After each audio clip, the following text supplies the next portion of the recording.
Hello everyone, welcome to an exciting lesson on the cache memory. Alright, so today we are going to be delving into the concepts of cache memory, and at the end of this lesson, we are going to have an understanding of how the cache memory works. Okay, so where does the cache memory even come from? So in most computer-based systems, it is made up of the computer is made up of different kinds of memory, which are organized based on their speed, their cost, and then their capacity. All right, so the idea is to provide the fastest possible access to data, right? So from top to bottom, they are arranged from registers. So registers takes the top, followed by the cache memory, then followed by the RAM, and then the secondary storage, right?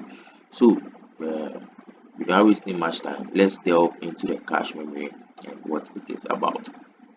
All right, so the cache memory is a small, high-speed, volatile memory, typically built using the static RAM or the SRAM. It's located close to or within the CPU, and its job is to temporarily store frequently accessed data and instructions. So this allows the CPU to retrieve this information much faster than if it had to fetch it from the main memory or the RAM. Alright. Because of this, the cache memory plays a crucial role in reducing processing delays and improving the overall system performance. Okay, so let's move on to the purpose of the cache memory. Right. So the primary purpose of the cache memory is to bridge the speed gap between the ultra fast CPU and the comparatively slower main memory. So the key objectives are reducing latency, where it provides fast access to data, helping the CPU to avoid delays. The second objective is to increase throughput, where more instructions are processed per second. And then finally, uh, improving efficiency, where frequently used data is stored close to the CPU, reducing repeated RAM access. Alright, now let's move on to how the cache memory works. Right, so the cache memory operates based on the principle of locality, right? And the two principles we are looking at today is the temporal locality and the spatial locality. So the temporal locality means that data accessed recently is likely to be accessed again, and the spatial locality means data near recently accessed memory locations is likely to be needed soon. So this is what happens. Uh, Frequently used data from the RAM is copied to the cache. Now, when the CPU requests the data, it will first check the cache. If the data is found, we call it a cache hit, and then the data is retrieved instantly. The CPU resumes operating. Now, if the data is not found in the cache, it is called a cache miss. The CPU then fetches it from the RAM and then stores it in the cache. Now, if the cache is full, older or less used data is replaced using algorithms like the least recently used, or the LRU, or the FIF, which is the first in first out algorithm, which we are going to talk about later in this presentation. Alright, so let's look at the cache miss process. So a cache miss happens when the CPU cannot find the required data in the cache. So here's the process. The CPU looks for the data using a tag based system or the tag directory system. If it is not there, it checks lower levels of cache, that's the L2, and then to check the L3, and then finally, if it's not there, it will go to the RAM. Now the CPU fetches a full cache line, which is usually about 64 bytes from the RAM. Now the data is stored in the cache, possibly replacing or affecting old data. Then it is delivered to the CPU. Right. So we have different types of misses based on the process that we have talked about. So the first one is the compulsory miss. So the compulsory miss happens the first time data is accessed. And then we have the capacity miss, where the cache isn't large enough to hold all the needed data. Then finally we have the conflict miss, where multiple data maps to the same cache location. So these misses usually add latency, which is the time it will take for the CPU to actually access data and for its operation. So The L1 misses usually take around 10 nanoseconds, but the RAM access can take 100 nanoseconds or more. So you can see why the RAM is much slower than the cache memory, right? So we can mitigate that by prefetching associative caches and then direct memory access. All right, now let's move to the types of cache memory. So we are categorizing cache memory can be categorized in two ways. That's by location and by function, right? So let's look at the categorization of cache memory by location. So by location, we have the on-chip cache, which is usually built into the CPU. It is the fastest bar. It is small in size. And then we have the off-chip cache, which is located outside the CPU, usually on the motherboard. And then it is slower but larger. And then we have the disk cache, which uses parts of the RAM to cache hard disk data. Right.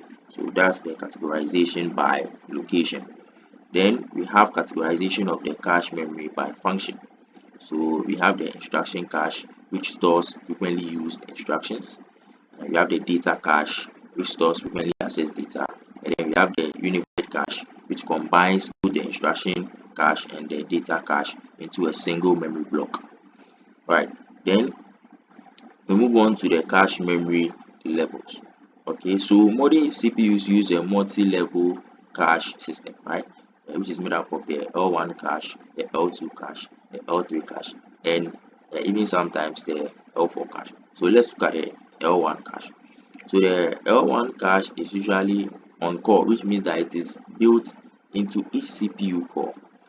It is the fastest, but then it is the smallest, which is usually 16 to 128 kilobytes, which is usually split into the L1 instruction cache and the L1 data cache.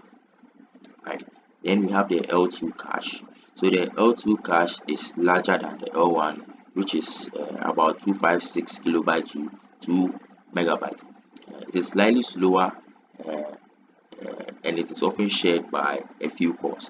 And then we have the L3 cache, which is much larger, usually 4 to 50 megabytes, and it is shared by all cores, right? So it usually acts as a backup for the L1 and the L2 cache, right? And then we have the L4 cache, which is usually less common uh, and very rare, and it is usually found in high-end processors or high-end systems, right? So it can be 128 megabytes or more, and we normally use it in graphics or large-scale computing, right? So moving on, we'll look at the characteristics of the cache memory, right? So important features of the cache memory include the size. So we've seen that the cache memory is very small in size, usually in kilobytes to megabytes, compared to the RAM, which is usually in gigabytes. Right. So we also have another characteristic called the speed.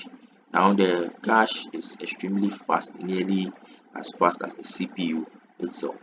And then in terms of cost, the cache is more expensive because of the use of the SRAM. And then finally, also in terms of volatility, right? The the cache memory behaves like the RAM, uh, in which it loses data when the power goes off.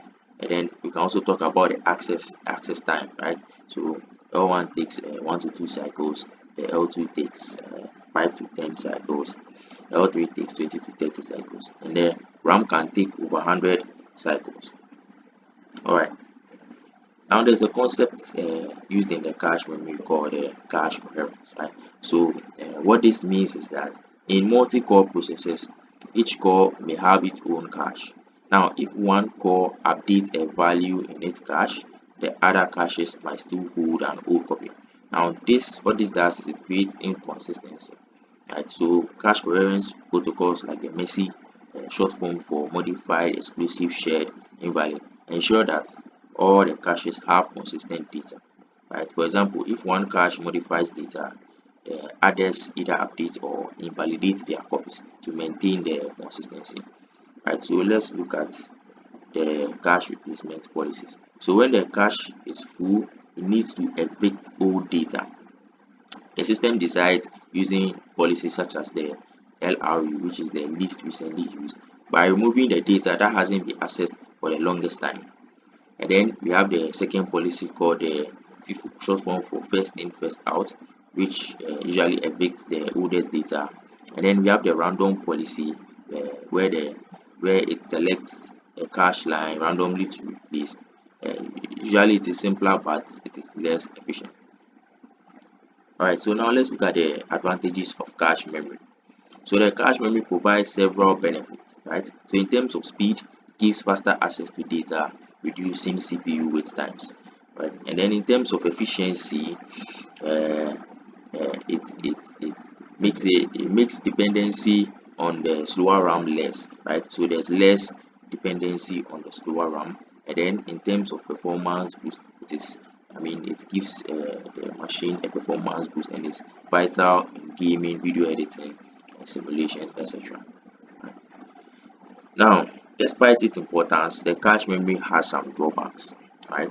So in terms of cost, the cache memory is very expensive, especially because of the SRAM that it is built with. So it limits how much cache can be included in the system. Also, in terms of the complexity, maintaining coherence and managing the replacement adds a design difficulty to the cache, and also size limitation. So because of the small size, it means that not all data can be cached. Alright, so let's look at a real world example of the cache memory, right? So take a modern CPU like the Intel Core i9, right? Which has an L1 cache of 64 kilobytes split into 32 kilobytes instruction L1 cache and 32 kilobytes data L1 cache. And then we have the L2 cache of 1 megabyte per core, and then we have the L3 cache between 16 to 32 megabytes across all cores. So when you are playing a game, the CPU frequently accesses textures and game logic. So having this cache avoids repeatedly going to the RAM, saving hundreds of cycles and significantly improving the performance. Okay, now how does the cache compare to other memory types? So when we look at the cache versus the RAM, we can see that the cache is much faster and smaller, while the RAM is slower but larger and cheaper. Also, when we compare the cache to registers, we can see that registers are faster and smaller, holding only a few bytes. And then when we compare the cache to virtual memory, we can see that virtual memory uses slow storage devices like the hard disks and then the SSDs to simulate the RAM, making it the slowest. Right, so to sum it up, we can see that the cache memory is a critical component in modern computing, which enables faster data access, reduces latency, and then also boosts the performance of the machine. So despite being small and expensive, its just strategic use in multiple levels, combined with the smart algorithms and the coherence protocols, it makes it essential for everything from simple tasks to high-end computing workloads. Right, so this brings us to the end of our lesson on the cache memory. Thank you for your time. Right.